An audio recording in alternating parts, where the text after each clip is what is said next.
اور اگر بچنے والوں میں آ گئے تو ان تھوڑے لوگوں میں اللہ شامل کر لیں گے جو تھوڑے شکر گزار ہوتے ہیں. لیکن اس کا یہ مطلب نہیں ہے کہ ایسا ماحول کریٹ کرو کہ پھر آپ کو بچنے کا موقع ملے. دور بھاگو. میں نے بتایا نا, کوئی لڑکی گھر میں آتی ہے, باہر نکل جاؤ گھر سے, بولے بھائی تنہائی میں نہیں. میں تو اس کی احتیاط کرتا ہوں. کوئی جوان خاتون اگر مسئلہ پوچھنے آ جائیں, بوڑھی ہے تو کوئی اتنا مسئلہ نہیں ہے, جوان خاتون, ایسا ہوتا ہے بعض دفعہ خواتین کو تو ماحول کا نہیں پتا ہوتا, اب وہ آئی ہیں, میں گھر میں کوئی نہیں ہے, آگے دروازہ بجا رہی ہیں, مفتی صاحب گھر میں مسئلہ پوچھنا.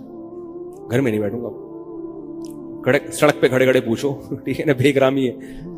گھر میں آنا ہے تو پھر مسجد کے کسی خادم کو یا کسی بندے کو گھر میں بٹھاؤں گا کہ بھئی آپ بھی آ جاؤ, کیونکہ بدگمانی کا موقع دینا بھی کیا ہے, حرام. ہاں گھر والے موجود ہوں, اہلیہ موجود ہیں, پھر بے شک آگے بیٹھو. اور پھر بھی میں ایسا نہیں کرتا کہ اہلیہ دوسرے کمرے میں اور یہ خاتون اس کمرے میں میرے ساتھ بیٹھے. ایسا نہیں ہوگا بھائی, ایسا کریں گے تو کون آئے گا, ہے بھائی, ایسا نہیں.